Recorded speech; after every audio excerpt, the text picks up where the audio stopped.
le choix. Comme un drap de vieillard broché de velours noir, du côté du couchant le ciel forme, ce soir, un front splendide et morne aux feuilles de l'air.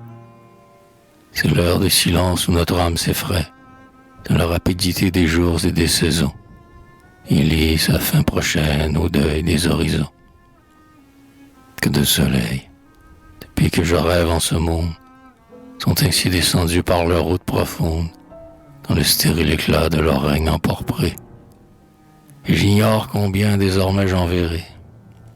Certes, la vie est brève, et les sages antiques, tout en dissimulant sous des plis poétiques les contours odieux de la réalité, ont senti mieux que nous et mieux que nous chanter qu'il faut, si nous voulons respirer quelques roses, ne pas attendre une heure après les voir écloses, et qu'il est éphémère et sans aucun retour, le délai que la mort concède au jeune amour.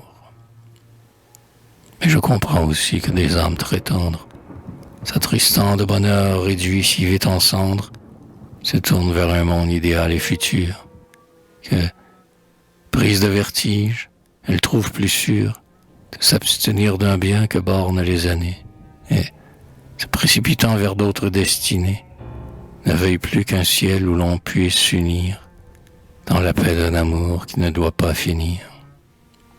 Mais ce qui fréquemment me rejette en surprise, c'est contre quoi l'effort de mon rêve se brise, c'est de voir tant de gens à ce point divertis, de ne choisir aucun de ces deux grands partis, ou se hâter de vivre, ou renoncer à vivre, et gaspiller le temps et, comme une troupe ivre, se laisser entraîner au hasard du chemin, sans voir l'âge et la mort qui leur prennent la main.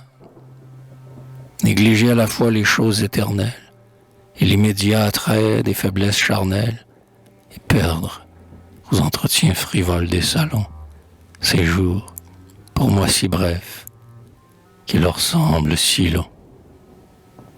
Les hommes vanteront toujours le choix d'Hercule. Plus d'un, pourtant, devant son exemple recule, et comprendrait qu'il eût suivi la volupté.